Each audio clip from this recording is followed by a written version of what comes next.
సమాజంలో ఉన్న ప్రతి ఒక్కరికి కూడా ఒక గురుతరమైన బాధ్యత ఉంటుంది. సమాజంలో ఉన్న ప్రతి మనిషికి ఒక గురుతరమైన బాధ్యత ఉండేటప్పుడు ఒక రాజకీయ పార్టీ పెట్టి రాజకీయ పార్టీ అధ్యక్షులుగా ఉండి సీఎం చేసిన వ్యక్తులు గాని, ఎమ్మెల్యేగా చేసిన వ్యక్తులు గాని, ఎంపీలుగా చేసిన వ్యక్తులు గాని, మినిస్టర్లుగా పనిచేసిన వ్యక్తులకి కానీ, ఎస్పెషల్లీ గ్రామ వార్డు మెంబర్ గా పనిచేసిన వ్యక్తికి కూడా ఒక సామాజిక బాధ్యత, ఒక సామాజిక స్పృహ అన్నది చాలా ఎక్కువ విలువలతో కూడిన రాజకీయాలు ఇవన్నీ కూడా ఆభరణాలుగా ఉండాల్సిన అవసరం. ఎందుకంటే ఈ మాట చెప్తున్నాను, కొన్ని కోట్ల మంది ప్రపంచంలో, మన రాష్ట్రంలో 5 కోట్ల మంది పైగా జనాభా ఉంటే కేవలం 175 మందికే అధ్యక్ష అనే అవకాశాలు కూడా కల్పించారు ఈ రాష్ట్ర ప్రజలు. అంటే ఎంత బాధ్యతగా మనం ఉండాలి, ఎంతమందికి మనం ఇన్స్పిరేషన్ అయి ఉండాలి.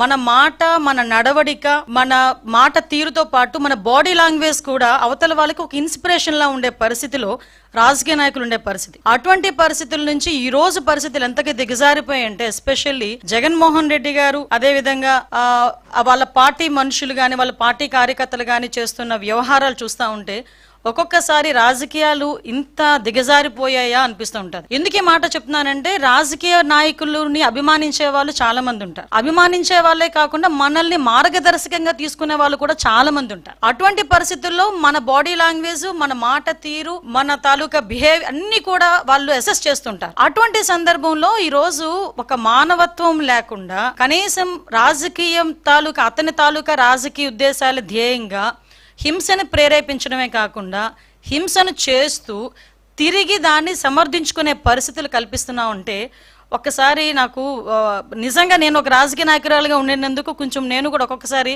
ఇబ్బందులు పడాల్సిన అవసరం వస్తుంది.